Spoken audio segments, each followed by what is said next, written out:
High বন্ধুরা, আজকে চিকেনের একটা খুব সুন্দর রেসিপি করে দেখাবো। তো চলো স্টার্ট।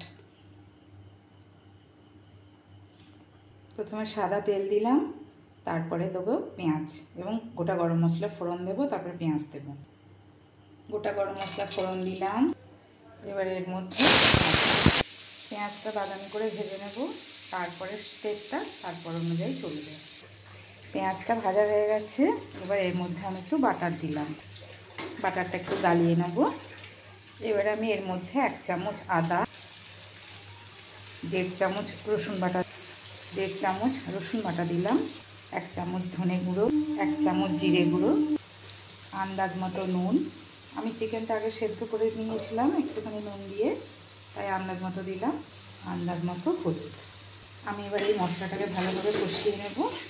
এবার এর মধ্যে লঙ্কা কুচি দিলাম, ঝালটা নিজেদের টেস্ট মতো দেবে। এবার চিকেনের মধ্যে দেবার জন্যে পোস্ত এবং কাজু বেটে, এবার আমি আগে থেকে সিদ্ধ করে রাখা চিকেনটা প্যানের মধ্যে দিয়ে দিলাম, ভালো করে মিক্স করে নেব। কাজু পোস্ত বাটা হয়ে গেছে। এদিকে চিকেনটা ভালোভাবে কষে নিচ্ছি, আমি ভালোভাবে মিক্স করে নিলাম মশলার সাথে। এটা যত ভাজা হবে, ভেজে ভেজে করলে খুব সুন্দর রান্নাটা হবে, জানো তো বন্ধুরা। এবার এর মধ্যে টক দইটা ঢেলে দিলাম।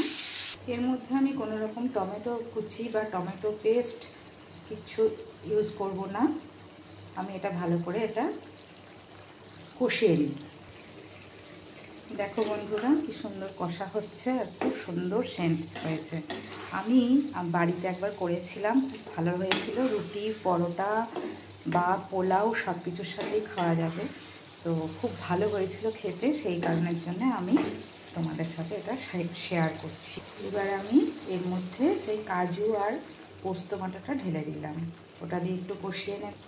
কাজু পোস্ত বাটা দিয়ে ভালোভাবে কষিয়ে নিয়ে তারপরে স্টেপটা দেখাচ্ছি। তোমরা খেয়াল করেছো বোধহয়, আমি কিন্তু এখনও চিনি অ্যাড করিনি। এবার আমি আন্দাজ মতো চিনি দেব, কারণ যেহেতু টক দই দিয়েছি বেশি পরিমাণে, সেজন্য সামান্য চিনি না দিলে টেস্টটা ব্যালেন্স হবে না।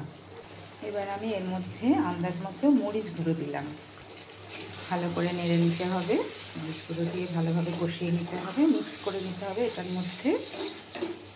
এবার এর মধ্যে আমি চিকেন স্টকটা ঢেলে দিলাম, এটা সামান্য মাখা মাখা হবে। আমাদের রান্না প্রায় শেষের পথে। এবার আমি ওপর থেকে ধনেপাতা কুচি ছড়িয়ে দেব। এটা একটু মিক্স করে নিই, তারপরেই আমাদের রান্না কমপ্লিট হয়ে যাবে। ওপর থেকে একটু বাটার দিয়ে দিলাম, আমাদের রান্না কমপ্লিট। তো দেখো, ফাইনালি আমার চিকেনের রেসিপি রেডি। তোমাদের আশা করি খুব ভালো লেগেছে, তোমরা বাড়িতে করবে, আরও ভালো লাগবে, সবাইকে খাওয়াবে করে। তো আজকে মতো এখানেই শেষ করি।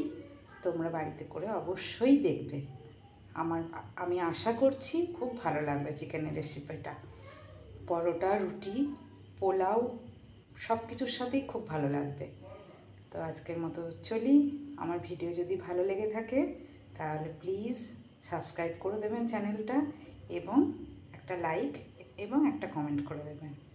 Thank you. সবাই ভালো থেকো। টাটা।